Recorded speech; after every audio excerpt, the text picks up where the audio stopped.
اور خدمت دین آپ کا شعار ہے، عالمہ صوبیہ شاکر کو بھی سلام عرض کرتے ہیں۔ السلام علیکم۔ وعلیکم السلام۔ آپ خیریت سے ہیں؟ الحمدللہ۔ ناظرین، آج ہماری خوش نصیبی ہے کہ ماشاء اللہ ذی خرد ذی وقار، دین کی خدمت ہے آپ کا شعار، اور میں نے کہتی ہوں کہ آپ بے مثل و بے نظیر ہیں، معروف ہیں مذہبی اسکالر، اور ہم سب ان کے جو ایک منفرد انداز تکلم ہے اس کے بہت بڑے مداح بھی ہیں۔ ہم سلام عرض کر رہے ہیں مفتی محمد شاہد مدنی صاحب کو، جو آن بی پر براہ راست موجود ہیں۔ السلام علیکم حضرت۔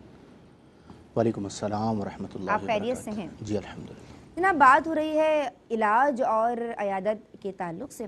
عالمہ ڈاکٹر فرزانہ، میں چاہوں گی کہ آپ سے سوالات کا سلسلہ شروع کیا جائے۔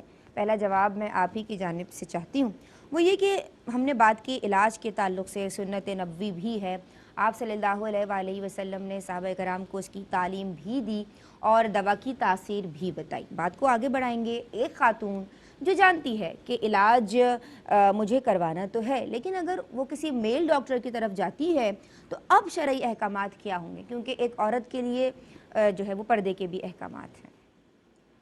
بسم اللہ الرحمن الرحیم۔ اللہم صلی علی محمد وعلی آلہ وبارک وسلم۔ جی دیکھیں، یہ علاج کے سلسلے میں ایک خاتون کی پہلی ترجیح اور کوشش تو یہی ہونی چاہیے کہ وہ فیمیل ڈاکٹر سے ٹریٹمنٹ لے۔ ٹھیک ہے، لیکن بالفرض صورتحال یہ ہے کہ کوئی فیمیل ڈاکٹر موجود ہی نہیں ہے یا ایکسپرٹ نہیں ہے کوئی فیمیل اس مرض کے علاج کے سلسلے میں، تو بھئی صورت میں مطلب علاج معالجے کے پیش نظر، اس ضرورت کے پیش نظر ایک خاتون میل ڈاکٹر سے علاج کرا سکتی ہیں۔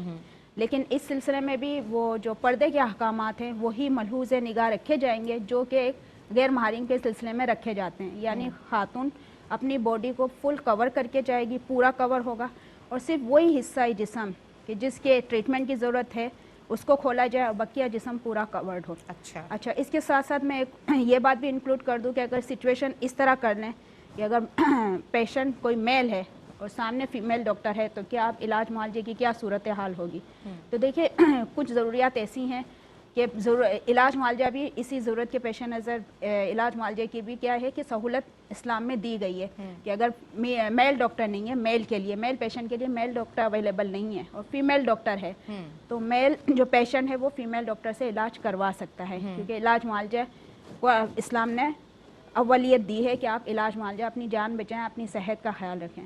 تو بالکل اس صورت میں ایک مرد بھی جو ہے وہ فیمیل ڈاکٹر سے علاج معالجہ کروا سکتا ہے، لیکن وہ پردے کے حکام ظاہر بات ہے وہ فیمیل ڈاکٹر کی طرف لاگو ہوں گے کہ مرد کو بھی اپنے اعتبار سے مطلب وہ احتیاط ملحوظ خاطر رکھنی چاہیے۔ بھی ہے کہ بہتر یہی ہے کہ جو عورت ہے وہ اصل بات تو یہی ہے، بلکہ ہمارے بزرگان دین نے اس زمانے میں اپنی بکس میں یہ لکھ کر گئے ہیں کہ اس فیلڈ میں بھی آپ ایسی خواتین کو ماہر کریں، انہیں یہ تعلیم دیں تاکہ وہ فیمیل کی ڈاکٹرز بھی ہونی چاہیے۔ یقیناً علاج خواتین کہاں جائیں گی پھر؟ ندا میں ایک بات یہ عرض کروں کہ میں تو ایز اے ڈاکٹر ورک کر رہی ہوں نا، تو میرے پاس پیشنٹس جو آتی ہیں نا، میں ان کے وہ جو پوائنٹس، وہ جو ویوز ہیں، کامنٹس ہیں کہ مطلب کسی بھی ایج گروپ سے آپ لے لیں، کسی بھی کمیونٹی سے ان کا تعلق ہو، ان کے الفاظ یہی ہوتے ہیں کہ ہم فیمیل سے زیادہ کمفرٹیبل فیل کرتے ہیں، ریلیکس ہوتے ہیں، اور اپنی جو بیماری ہیں وہ ایزیلی ہم بتا پاتے ہیں، کھل کے بتا پاتے ہیں۔ تو وہ تو بالکل ایک کیا کہتے ہیں کہ اچھی صورت ہے کہ بالکل آپ فیمیل ہی سے کروائیں اور میل ہی سے کروائیں۔ ٹھیک ہے، صحیح۔ اچھا، مجھے یہ بتا دیجئے کہ ہمارا آج کا عنوان ہے علاج اور عیادت، تو عیادت کے حوالے سے جان لیتے ہیں حضور کریم صلی اللہ علیہ وآلہ وسلم کی تعلیمات اس تعلق سے کیا ہیں اور اس کی کیا شرعی حیثیت ہے؟ کیا ہے عیادت کرنا؟ اعوذ باللہ من الشیطان الرجیم، بسم اللہ الرحمن الرحیم۔ عیادت کا مطلب ہوتا ہے کہ مریض کی دلجوئی کی خاطر اس سے ملاقات کرنے جانا، ٹھیک ہے، اس کو ہم کہتے ہیں عیادت۔ جیسے کہ بہت ساری حدیث کی کتب میں یہ حدیث مذکور ہے، صحیحین میں بھی ہے اور نسائی شریف میں بھی ہے اور ابو داؤد میں بھی ہے کہ حضرت ابو ہریرہ رضی اللہ تعالیٰ عنہ بیان فرماتے ہیں کہ سرکار مدینہ صلی اللہ علیہ وآلہ وسلم نے بیان کیا، ایک مسلمان کے دوسرے مسلمان پر 5 حق ہیں، جب وہ سلام کرے تو اسے جواب دے، بیمار ہو تو اس کی عیادت کرنے کے لیے جائے، اسی طرح جب وہ مر جائے تو اس کے جنازے میں شرکت کرے، اور ساتھ میں ہی جب وہ دعوت دے تو اس کی دعوت کو قبول کرے، اور وہ چھینکے اور الحمدللہ کہے تو اس کے جواب میں یرحمک اللہ کہے۔ اس سے بھی معلوم ہوا کہ یہ، اور نبی کریم علیہ السلام کی یہ سنت ہمیں یعنی عمل بھی کیا ہے سرکار علیہ السلام نے، اور عمل کر کے دکھایا ہے۔ جیسے ایک صحابی کے سر میں صرف درد تھا تو نبی کریم صلی اللہ علیہ وآلہ وسلم ان کی عیادت کے لیے تشریف لے کر گئے. جی. تو اس سے یہ بھی معلوم ہوا کہ ضروری نہیں ہے کہ بہت زیادہ بڑا کوئی مرض ہو تو ہم عیادت کا انتظار کریں, عیادت کرنے جائیں. یہ بھی سنت ہوگا, اگر چھوٹی موٹی کسی کو تکلیف ہے اور ہم اس کے پاس اس کی دلجوئی کے لیے چلے جاتے ہیں تو یہ عیادت ہی ہے. اب اس سے یہ بھی ہمیں معلوم ہوا کہ کیونکہ یہ سنت مستحبہ ہے, سنن زوائد میں سے ہے, لہٰذا اگر کوئی عیادت نہیں کرتا ہے تو اس سے شکوہ شکایت کرنا اس انداز سے کہ اس کی دل آزاری ہو, اس سے بدگمان ہونا, اس کی غیبت کرنا, اس پہ الزام لگانا, یہ سب جائز نہیں ہوگا. یہ ابھی بھی ویسے ہی خاندان حرام والوں ہے. سے ناراض ہو جاتے ہیں, وہ ہماری عیادت کو نہیں آئے, اب ہم بھی نہیں جائیں گے. ہاں جی, وہ ایک دم محاذ کھل جاتا ہے کہ ہم بھی نہیں جائیں گے, ان کے گھر سے کوئی نہیں آیا تو ہم بھی نہیں. تو یہ غلط طریقہ ہے, بالکل غلط رویہ ہے. ٹھیک ہے, آپ نے اگر عیادت نہیں کی تو اب انشاءاللہ عنقریب اس کی فضیلت ذکر کی جائے گی, کیونکہ بعض لوگ محض سستی کی وجہ سے عیادت کرنے نہیں جاتے ہیں کہ ہم نہیں جا رہے یا سمجھ نہیں آ رہا, ابھی نہیں ہو رہا موڈ, اس وجہ سے عیادت نہیں کرتے ہیں. ابھی انشاءاللہ اس کی فضیلت ذکر کی جائے گی تو پھر انہیں اندازہ ہوگا کہ انہوں نے کتنا کثیر ثواب محض سستی کی وجہ سے ضائع کر دیا. لہٰذا عیادت کے لیے ممکن ہو تو بالکل جانا چاہیے, عیادت کرنا چاہیے اور اس سنت کو ادا کرنا چاہیے. یہ بہت ضروری ہے. مفتی صاحب, ہم آپ کی سمت آ رہے ہیں, بات ہو رہی ہے پردے کے احکامات کو ملحوظ نگاہ رکھتے ہوئے ایک عورت کا ایک میل ڈاکٹر سے علاج کروانا. آپ کا اس حوالے سے جو پوائنٹ آف ویو ہے, جو مذہبی تعلیمات ہیں وہ کیا ہیں, میں جاننا چاہوں گی. اور پھر دوسرا یہ کہ ہم نے جو دوسرا سوال اپنی بہن کے سامنے رکھا عالمہ صوبیہ شاکر کے کہ عیادت کسے کہتے ہیں, اور آج یہ سوچ رکھ لینا, ایک تو سستی, ایک کاہلی کی وجہ سے گھر میں بس بچوں میں بزی ہے, ٹائم نہیں مل رہا. پھر دوسرا یہ بھی تو صورت ہو سکتی ہے کہ وہ خاتون جو ہے وہ ان کے ہسبینڈ اجازت نہیں دے رہے, یا گھر کے معاملات ہی نہیں بن رہے, یا کوئی لے جانے والا ہی نہیں ہے, تو پھر بدگمانی کر لینا, اس رشتہ دار سے تعلقات ختم کر لینا, کیا شرعی حیثیت ہوگی ان تمام معاملات کی؟ بسم اللہ الرحمن الرحیم. هو القادر هو الحق هو المعین, اما بعد فاعوذ باللہ من الشیطان الرجیم. بسم اللہ الرحمن الرحیم. دیکھیں, علاج کروانا یہ نبی کریم علیہ افضل الصلاۃ والتسلیم کی سنت مبارکہ ہے.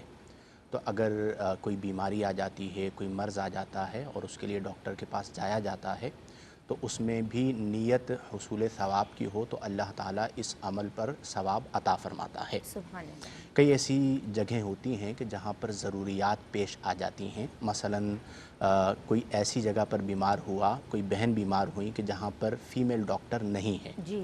یا کوئی میل بیمار ہوا اور وہاں پر میل ڈاکٹر نہیں ہے, فیمیل ڈاکٹر ہیں اور علاج کروانا ہے, تو اصول فقہ میں ہمارے یہاں ایک ضابطہ ہوتا ہے کہ الضرورات تبیح المحظورات, یعنی ضرورتیں جو ہیں وہ ممنوعات کو مباح کر دیتی ہیں. اچھا. یعنی دین اسلام میں پھر اس کی رخصت نکل آتی ہے کہ یہاں پر دو چیزیں جمع ہو گئی ہیں, ایک ہے علاج کروانا, وہ بھی لازم ہے, اور دوسرا ہے غیر محرم کے پاس جانا, وہ بھی ضروری ہو گیا ہے کہ کوئی آپ کے پاس آپشن نہیں ہے.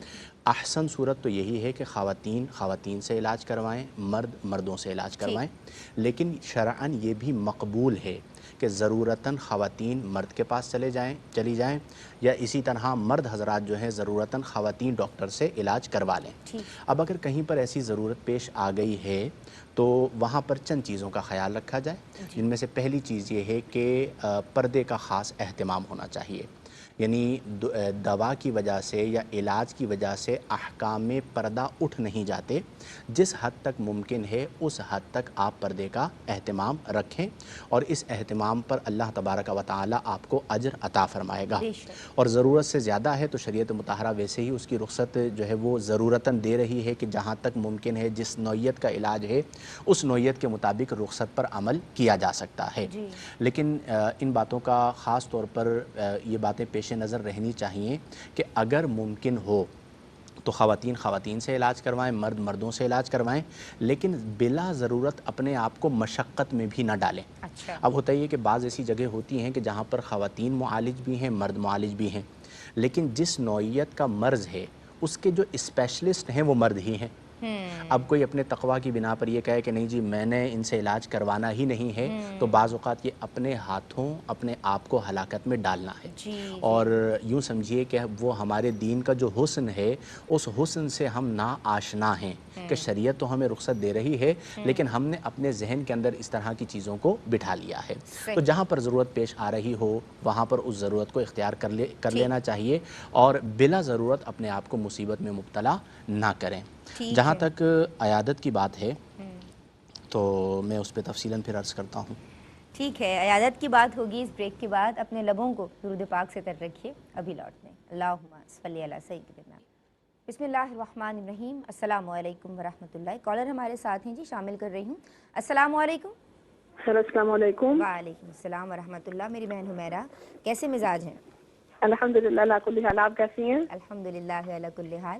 کیا سوالات لے کے آئی ہیں میری بہن؟ میرے 3 سوال ہیں۔ میرے پہلا سوال یہ ہے کہ کیا کوئی خاتون کسی غیر محرم کی عیادت کو جا سکتی ہے؟ اچھا جی، ٹھیک ہے۔ اور اور دوسرا سوال یہ ہے کہ رشتہ داروں میں یہ کانسیپٹ ہوتا ہے کہ ایک فیملی کی میں سے نا کوئی ایک فرد ہی عیادت کے لیے چلا جائے تو یہ سب کی طرف سے کافی ہوگا، کیا یہ اس طرح سے کرنا صحیح ہے؟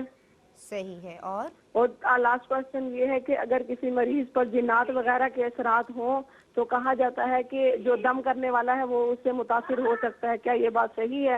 اچھا ٹھیک ہے، صحیح ہے۔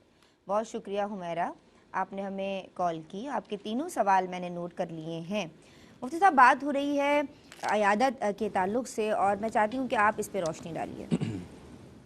جی ہاں، دیکھیں جس طرح مختلف کار خیر کے امور ہیں ان میں سے ایک امر اہم جو ہے وہ مریض کی عیادت کرنا ہے جی، اور یہ بھی یاد رکھیں کہ عیادت مریض میں تخصیص مذہب نہیں ہے، اچھا، یعنی کسی مسلمان مریض کی عیادت کریں گے تو ہی آپ کو ثواب ملے گا، ایسا نہیں ہے، اچھا، بلکہ نبی کریم علیہ افضل الصلاۃ والتسلیم نے ابتدائے اسلام میں کئی ایسے افراد کی عیادت فرمائی ان کے بیمار ہونے پر جو کہ غیر مسلم تھے، جی، اور نبی کریم علیہ افضل الصلاۃ والتسلیم کے عمل مبارک سے متاثر ہو کر انہوں نے، ایک یہودی لڑکا تھا جس نے بعد میں اسلام بھی قبول کر لیا، ٹھیک، تو اگر کوئی غیر مسلم ہے اور وہ آپ کا پڑوسی ہے، بیمار ہو جاتا ہے تو یہ حسن اسلام ہے کہ آپ اس کی عیادت کو جائیں، اور حسن نیت یہ ہونی چاہیے کہ میں اس کی عیادت کروں گا، اگر اس اچھے عمل سے متاثر ہو کر وہ اسلام قبول کر لے تو یہ تبلیغ اسلام ہے، اللہ تعالیٰ اس پر بھی آپ کو ثواب عطا فرمائے گا۔ ٹھیک ہے۔ جہاں تک اجر عیادت ہے کہ عیادت پر اجر کیا ہے، تو بہت ساری اس پر احادیث موجود ہیں۔ نبی کریم علیہ افضل الصلاۃ والتسلیم نے ایک حدیث مبارکہ میں فرمایا کہ مسلمان جب اپنے بھائی کی عیادت کے لیے جاتا ہے تو جب تک وہ لوٹ کر نہیں آتا گویا کہ وہ جنت کے باغ میں ٹہل رہا ہوتا ہے، سبحان تو یہ اسے ایک اجر دیا گیا ہے۔ اسی طرح نبی کریم علیہ افضل الصلاۃ والتسلیم نے فرمایا کہ جو اپنے مسلمان بھائی کی عیادت کرتا ہے تو اس عیادت کے سبب اللہ تبارک و تعالی اسے جہنم سے دور فرما دیتا ہے، ایک خاص مقدار ذکر کی گئی، تو جہنم سے دوری کا سبب جو ہے وہ بھی عیادت ہے۔ تو ہم سب کو چاہیے، آج ہمارے معاشرے کے بہت سارے المیے ہیں جن میں سے ایک بہت بڑا المیہ یہ ہے کہ ہم عیادت کو ثواب ہی نہیں سمجھتے، اور یہ بھی یاد رکھنا چاہیے کہ عیادت میں امراء اور غرباء کی کوئی تخصیص نہیں ہے۔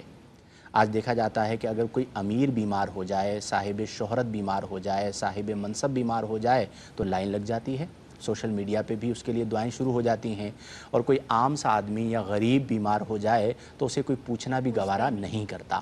تو یہ ہم نے اپنے آپ کو شرف انسانیت سے گھرا دیا ہے، اور عیادت ثواب کے لیے ہے، دنیاوی مقاصد کے حصول کے لیے نہیں ہے کہ آپ اپنے باس کی عیادت اس لیے کریں کہ آپ کی نوکری پکی ہو گئی ہے، آپ مالدار کی عیادت اس لیے کریں کہ کل وہ آپ کو ہیلپ آؤٹ کر لے گا، پھر اس پر چونکہ فساد نیت آ گیا تو ثواب بھی نہیں ملے گا۔ تیسری بات یہ ہے کہ جب عیادت کو جائیں، نبی کریم علیہ افضل الصلاۃ والتسلیم جب عیادت کو تشریف لے جاتے تو آپ دعا کیا کرتے تھے کہ لا بأس طہور انشاء اللہ تعالی، کوئی حرج کی بات نہیں ہے، انشاءاللہ جلد اللہ تعالیٰ اس مرض سے تمہیں طہارت عطا فرمائے گا۔ تو اس طرح جا کر دعا بھی کر لینی چاہیے۔ پھر جب مریض کے پاس بیٹھیں تو سنت یہ ہے کہ امید دلائیں، یعنی اس کے لیے برکت فی العمر کی دعا کریں اور امید دلائیں کہ انشاءاللہ تم اس مرض سے نکل جاؤ گے۔ ہمارا معاملہ اس کے الٹ ہو چکا ہے، ہم جاتے ہیں، ایک تو ہمارا جانے کا انداز ایسا ہوتا ہے کہ ہم نے بہت بڑا احسان کیا کہ تمہیں دیکھنے آ گئے، اور پھر بیٹھنے کے بعد ہم مایوس کن گفتگو کرتے ہیں، فلاں بیمار ہوا تھا اسی مرض میں، وہ تو مر گیا، میرے پڑوس میں فلاں کے ساتھ یہ ہو گیا، یہ تو بڑا خطرناک مرض ہے۔ اگر ایسی عیادت کرنی ہے تو مہربانی کر کے آپ گھر پہ بیٹھ جائیں، چونکہ یہ تو مقصد عیادت ہی کے خلاف ہے۔ مقصد عیادت یہ ہے کہ آپ کے جانے سے مریض کو سکون و اطمینان ملے اور آپ امید والی گفتگو کریں، اس چیز کا خیال کریں۔ اور آخری بات اس میں یہ ہے کہ اگر مریض غریب ہے تو مالی مدد کریں، بعض اوقات ہمیں نہیں اندازہ ہوتا کہ ہم جس کے پاس جا رہے ہیں، اور آج کے دور میں آپ خود سمجھ سکتی ہیں اس بات کو کہ علاج کتنا مہنگا ہے، اچھا علاج، تو بعض اوقات مالی حوالے سے پریشانیاں ہوتی ہیں۔ اگر غریب ہے تو اس کی مالی معاونت کریں، ضرورت مند ہے تو اندازہ کر لیں کہ اسے کس چیز کی حاجت ہے تو وہ چیز اپنے ساتھ لے کر جائیں۔ اب مثال کے طور پر مریض نے فروٹ کھانا ہے اور ہم ایک بڑے برانڈ کی جو ہے وہ مٹھائی کا ڈبہ لے کر چلے گئے ہیں، تو انڈرسٹوڈ بات ہے کہ اس نے نہیں کھانا، اس کے گھر والوں سے پوچھ لیا جائے، یا بعض اوقات اندازہ ہوتا ہے کہ جوسز وغیرہ اس طرح کی چیزیں لے جائیں، تو حاجت مند ہے تو اس کی حاجت کو پورا کیا جائے۔ اور میں ذاتی طور پر یہ سمجھتا ہوں کہ آج کے دور میں سب سے بہترین طریقہ کار یہ ہے کہ بن مٹھی اس کی مالی مدد کر دی جائے، تاکہ وہ اپنی مرضی سے جس چیز کی اسے ضرورت ہے وہ وہاں پر خرچ کر سکے۔ اور یہ ہماری قوم کی بھی ایک ذمہ داری ہے کہ آج کے حالات میں ضرور مدد کریں۔ بعض ایسے سفید پوش ہوتے ہیں کہ ہمیں ان کے بارے میں اندازہ نہیں ہوتا کہ وہ کس مشکل سے گزر رہے ہیں، اور ان کی جو عزت نفس ہے وہ انہیں اس بات کی اجازت نہیں دیتی کہ وہ کسی سے پیسے مانگے، تو وہ مجبوری میں پریشان ہوتے ہیں کہ کل ڈاکٹر کے پاس جانا ہے اور گاڑی کا کرایہ نہیں ہے، وہاں پر جا کے فیس ہم کس طرح پے کریں گے، وہ جو ایک پوری پرچی بنا کر دے گا کثیر دواؤں کی، وہ کیسے خریدیں گے؟ تو کم از کم اتنا کریں کہ غربا کی بھی عیادت کو جائیں، اور جتنی آپ کی طاقت ہے بند مٹھی ایسے مریضوں کی ضرور مدد کیا کریں۔ اللہ مجھے اور سب سننے والوں کو توفیق عمل عطا فرمائے۔ ماشاءاللہ، بہت خوبصورت پیغام کہ غربا کی بھی عیادت کو جائیں، صرف عمرہ کی عیادت کو نہیں جانا چاہیے بلکہ ان کی بھی عیادت کو جائیں کہ جن کے پاس اسباب نہیں ہیں یا ان کو ڈاکٹرز کی فیس کے ان کے پاس پیسے نہیں ہیں، تو آپ خاموشی سے ان کی امداد فرما دیجئے۔ اللہ تبارک و تعالیٰ اس کا اجر عظیم آپ تمام کو عطا فرمائے گا۔ کالر ہمارے ساتھ ہیں جی، السلام علیکم۔ السلام علیکم، بات کیجئے میری بہن۔ السلام علیکم۔ جی جی وعلیکم السلام۔ جی کیا نام ہے اور کیا سوال ہے آپ کا؟ جی وعلیکم السلام۔ جی کیا نام ہے آپ کا؟ ٹی وی کا والیوم بند کر دیجئے۔ جی ہیرا بات کر رہی ہوں راول پنڈی سے۔ ہیرا، خوش آمدید کہتی ہوں میری بہن، کیا سوالات ہیں؟ میرا سوال یہ ہے کہ اگر کوئی عورت شرعی پردہ کرتی ہے تو کیا وہ اپنے سسر اور دیور کے سامنے جا سکتی ہے مجبوری طور؟ سسر اور دیور کے سامنے جانا، ٹھیک ہے جی، بہت شکریہ۔ ایک اور کالر، السلام علیکم۔ السلام علیکم۔ اچھا جی، آپ دوبارہ کال کر سکتی ہیں، یہ لائن ڈراپ ہو گئی ہے۔ عالمہ ڈاکٹر فرزانہ، عیادت کے تعلق سے بات ہوئی، مفتی صاحب نے کچھ احادیث ذکر فرمائی ہیں فضیلت کے حوالے سے، میں چاہتی ہوں کہ آپ بھی فضیلت کے حوالے سے ہمیں سمجھائیے اور احادیث ذکر کیجیے، پھر سنت طریقہ بھی اپنے انداز میں ہمیں سمجھائیے۔ بسم اللہ الرحمن الرحیم۔ اپنے جواب کے آغاز میں حدیث قدسی کا ریفرنس دینا چاہوں گی کہ رحمت کونین صلی اللہ علیہ وآلہ وسلم نے فرمایا کہ قیامت کے دن اللہ تعالیٰ اپنے بندے سے فرمائے گا کہ اے ابن آدم، میں بیمار ہوا تھا، تو نے میری عیادت نہیں کی۔ تو بندہ کہے گا یا رب العالمین، تو رب ہے، رب العالمین ہے، میں تیری عیادت کیسے کرتا؟ تو اللہ فرمائے گا کہ میرا فلاں بندہ بیمار ہوا تھا، اگر تو اس کی عیادت کو جاتا تو مجھے اس کے پاس پاتا۔ پھر اس کے بعد مزید اعمال ذکر فرمایا آقا کریم علیہ السلام نے اس حدیث مبارکہ میں۔ تو اس حدیث مبارکہ میں دیکھیں اشارتاً یہ بتایا گیا ہے کہ بندہ مومن بیماری کی حالت میں رب کے اتنے قریب ہوتا ہے کہ اس کے پاس جانا، اس کے پاس آنا گویا رب کے پاس آنا ہے، اور پھر اس کی تیمارداری کرنا، اس کی عیادت کرنا، اس کی خبرگیری کرنا، مزاج پرسی کرنا، یہ اللہ تعالیٰ کی اطاعت کرنا ہے۔ اچھا، فضیلت کے اعتبار سے ایک اور حدیث مبارکہ، بے شمار حدیثیں ہیں فضائل کے اعتبار سے، تو حضرت علی رضی اللہ تعالیٰ عنہ کی مروی روایت ہے کہ رحمت کونین صلی اللہ علیہ وآلہ وسلم نے فرمایا کہ ایک مسلمان جب دوسرے مسلمان کی عیادت اگر صبح کو جاتا ہے، صبح کو جاتا ہے عیادت کرنے، تو شام تک 70,000 فرشتے اس کے لیے استغفار کرتے ہیں، اور اگر شام کو جائے تو صبح تک 70,000 فرشتے اس کے لیے استغفار کرتے ہیں، اور اس کے لیے جنت میں ایک باغ ہوگا۔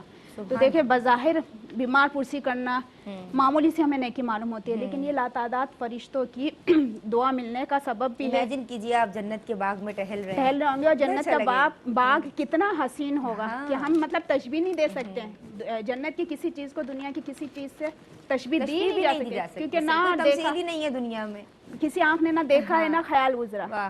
تو آپ سوچو پھر نوری ملائکہ، جو نوری ملائکہ اگر آپ کے حق میں دعا کر دے تو پھر کوئی بلائی ہو کوئی خیر آپ کے دامن سے دور رہے گی۔ سبحان اللہ، اللہ کا کرم۔ اچھا، لیکن شرط یہ ہے کہ آپ صرف اللہ کی رضا کے لیے جائیں، اللہ کی خوشنودی کے لیے جائیں، وہاں کچھ اور